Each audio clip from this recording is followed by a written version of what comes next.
Hey guys, welcome to Saisha Spectrum. In the previous lecture, we have covered CDS view.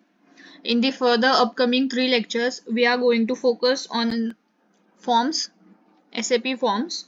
So in this lecture, let us first see the first form type, that is SAP script. So what is SAP script? Basically, it is a tool which is used for designing the forms and documents, and also for generating the business documents like invoices, purchase orders and delivery notes.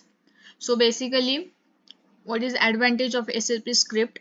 That is, it is easy to use for a basic creation of an forms. Then thereafter a built-in integration with SAP business process. And the disadvantage of SAP script is that, as currently SAP is working on an R3 architecture, so SAP script is an outdated and it is replaced by the smart forms and ABAP forms, which offers an advanced formatting and modern features. So now let us see steps to create an SAP script. To create an SAP script, we need an SE71T code, and then thereafter write an print program. Use an ABAP to fetch the data and pass it to the SAP script layout using the function modules like open forms, write form, and then close the form. And the last step is that assign the layout to output type using a transition, that is NACE.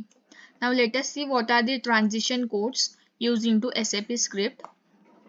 Very first, the transition code to set the editor is SC71.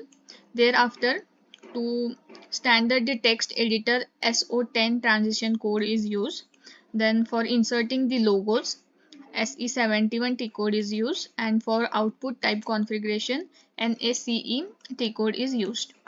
So this is all about the SAP script. So in the next lecture, we are going to see the second type of a form, that is smart form. Thanks for watching. Do like this video and subscribe to my channel for more such videos.